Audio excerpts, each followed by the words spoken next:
الحمد لله الذي نزل الفرقان على عبده ليكون للعالمين نذيرا، وأشهد أن لا إله إلا الله وحده لا شريك له، جعل القرآن هداية للناس ونورا يضيء لهم الطريق، وأشهد أن محمدا عبده ورسوله النبي الكريم، علم القرآن فكان خير معلم. اللهم صل وسلم على عبدك ورسولك محمد وعلى آله وأصحابه أجمعين. أما بعد، فيا إخوة المؤمنين، اتقوا الله حق تقاته وتزودوا فإن خير الزاد التقوى. أعوذ بالله من الشيطان الرجيم. يا أيها الذين آمنوا اتقوا الله حق تقاته ولا تموتن إلا وأنتم مسلمون. Ikhwanil muslimin, di kesempatan yang penuh berkat ini, saya ingin berpesan kepada sidang jemaah sekalian untuk sama-sama kita memperkukuhkan nilai takwa kita kepada Allah Subhanahu wa taala dengan berpegang teguh kepada titah perintahnya sebagaimana yang terkandung di dalam Al-Quran dan As-Sunnah.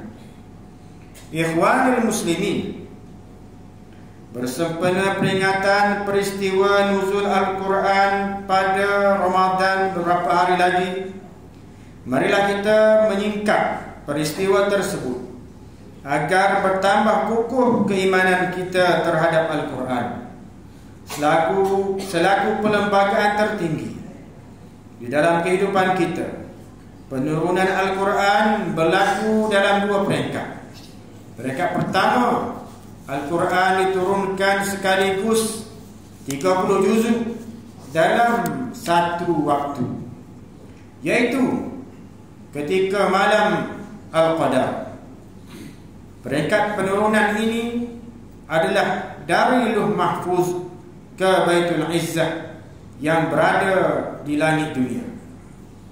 Manakala peringkat kedua adalah penurunan Al-Quran secara beransur-ansur dari Baitul Izzah kepada Nabi SAW melalui malaikat Jibril sesuai peristiwa yang melatari atau sebab-sebab turunnya ayat-ayat Al-Quran. Ibnu Abbas radhiyallahu anhu berkata, sebagaimana dinukilkan oleh Imam At-Tabari, yang bermaksud Al-Quran diturunkan secara sekaligus ke langit dunia pada malam Al-Qadar, kemudian diturunkan sesudah itu selama masa 20 tahun. Berkaitan penurunan Al-Quran peringkat kedua ini, para ulama berbeza pendapat. Antaranya ialah pada 17, 18, 19, 24 dan lain-lain. Perselisihan tersebut bukanlah perkara utama yang perlu dibahaskan secara melebar, kerana perkara pokok dan paling penting ialah kita meyakini bahawa Al-Quran adalah kalamullah, bukan makhluk. Walaupun mushaf dan dakwat tulisannya itu makhluk, tetapi Al-Quran yang kita baca itu adalah firman Allah yang qadim, yang sedia kala. Para ulama mendefinisikan Al-Quran dengan berbagai definisi yang jika dikumpulkan kita dapat simpulkan bahawa Al-Quran adalah firman Allah yang diturunkan kepada Nabi Muhammad SAW melalui perantaraan malaikat Jibril alaihissalam sebagai mukjizat. Ia sampai kepada kita secara mutawatir. Membacanya bernilai ibadah dan menggunakan bahasa Arab yang dimulai dari Fatihah, dari surah Al-Fatihah, dan diakhiri dengan surah An-Nas secara berurutan. Ikhwanul muslimin, sebagai umat yang dikurniakan Al-Quran, ada persoalan yang perlu kita fahami dengan jelas, iaitu apa kewajipan sebenarnya kita terhadap Al-Quran. Kewajipan yang paling mendasar adalah sebagaimana yang terkandung di dalam rukun iman, iaitu kita wajib beriman dengan kitab, antaranya ialah Al-Quran. Mengingkarinya membawa kita terjerumus ke dalam kekufuran. Antara kewajipan iman kita terhadap Al-Quran adalah: pertama, kita beriman bahawa Al-Quran adalah firman Allah Subhanahu wa taala. Allah berfirman, "Wa in ahadun minal musyrikin istajaraka fa'ajirhu hatta yasma'a kalam Allah thumma ablighu ma'mana dzalika bi annahum qaumun la ya'lamun." Artinya, dan jika seorang di antara orang musyrikin itu meminta perlindungan kepada kamu, maka lindungilah ia supaya ia sempat mendengar firman Allah.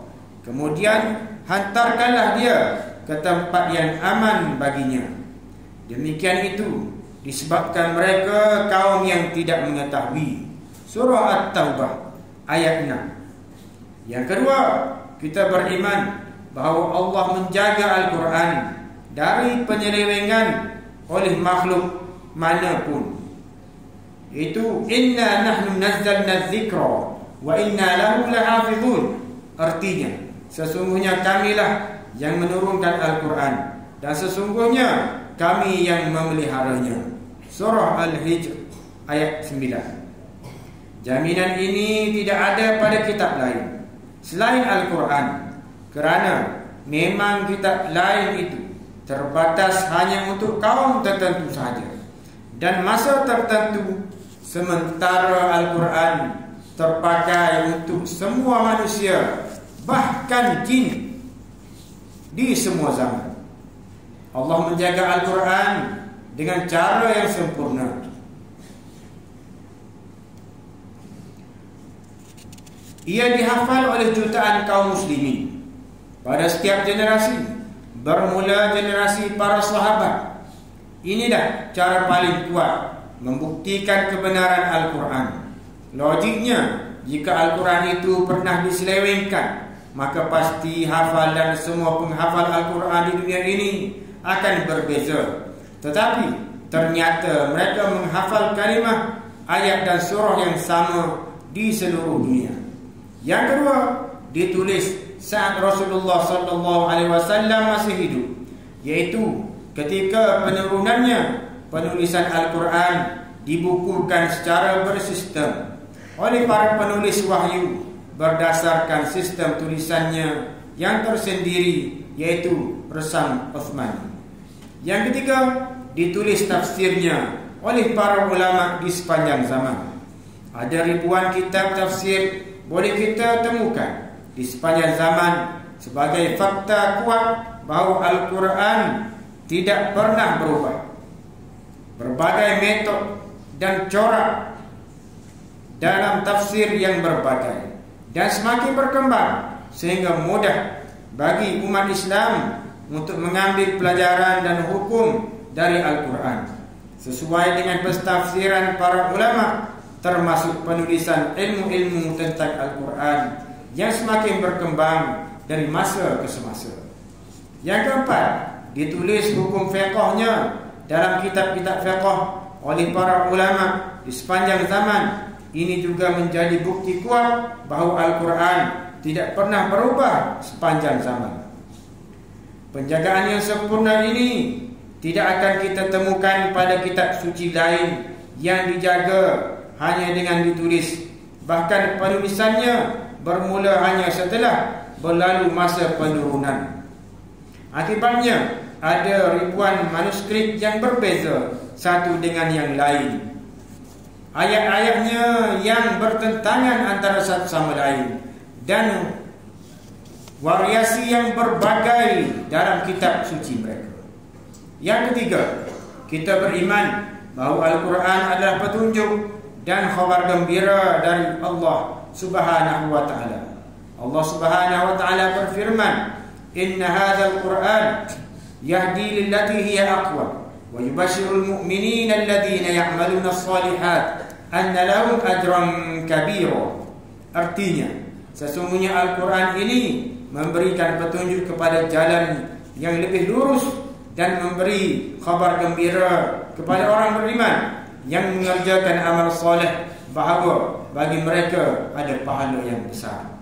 Surah Al-Isra ayat 9. Ikhwanil muslimin, dari apa yang dijelaskan tadi, kewajiban beriman dengan kebenaran Al-Quran itu adalah kewajiban setiap muslim yang mengaku beriman kepada Allah Subhanahu wa taala. Keimanan tersebut akan membawa kita untuk menghayati dan beramal dengan isi kandungannya sebagai mematuhi titah perintah Allah Subhanahu wa taala dan sesuai dengan sesi penurunan Al-Quran itu sendiri. Ikhwanul muslimin, akhirnya marilah kita berdoa kepada Allah Subhanahu wa taala agar menyelamatkan kita semua daripada segala wabak penyakit dan bala bencana. Perbanyakkanlah melakukan amal soleh dan menghindari segala perkara yang membawa kemurkaan Allah Subhanahu wa taala. Ingatlah bahawa mengambil rishwah dan salah guna kuasa, mengambil bahan-bahan yang memabukkan dan salah guna dadah serta segala perbuatan haram akan membawa kehinaan di dunia dan akhirat. Khatib juga ingin menegaskan bahawa di dalam harta kita terdapat hak orang lain yang perlu kita tunaikan, khususnya zakat. Justru salurkanlah infak anda, sama ada zakat ataupun wakaf, kepada Majlis Agama Islam Kelantan selaku badan yang dipertanggungjawabkan untuk menguruskan zakat dan wakaf di negeri Kelantan. Pihak majlis juga memerlukan kerjasama semua pihak untuk menyalurkan maklumat golongan yang memerlukan sekiranya diketahui, agar mereka yang kurang bernasib baik ini mendapat pembelaan sewajarnya. Barakallahu li wa lakum bil Qur'anil azim wa nafa'ani wa iyyakum bima fihi min al-ayati wa dhikril hakim wa taqabbala minni wa minkum tilawatah innahu huwas samiul alim. Aqulu qawli hadha wa astaghfirullahal azim li wa lakum wa lisa'iril muslimina wal muslimat wal mu'minina wal mu'minat al-ahya'i minhum wal amwat fastaghfiruhu innahu huwal ghafurur rahim.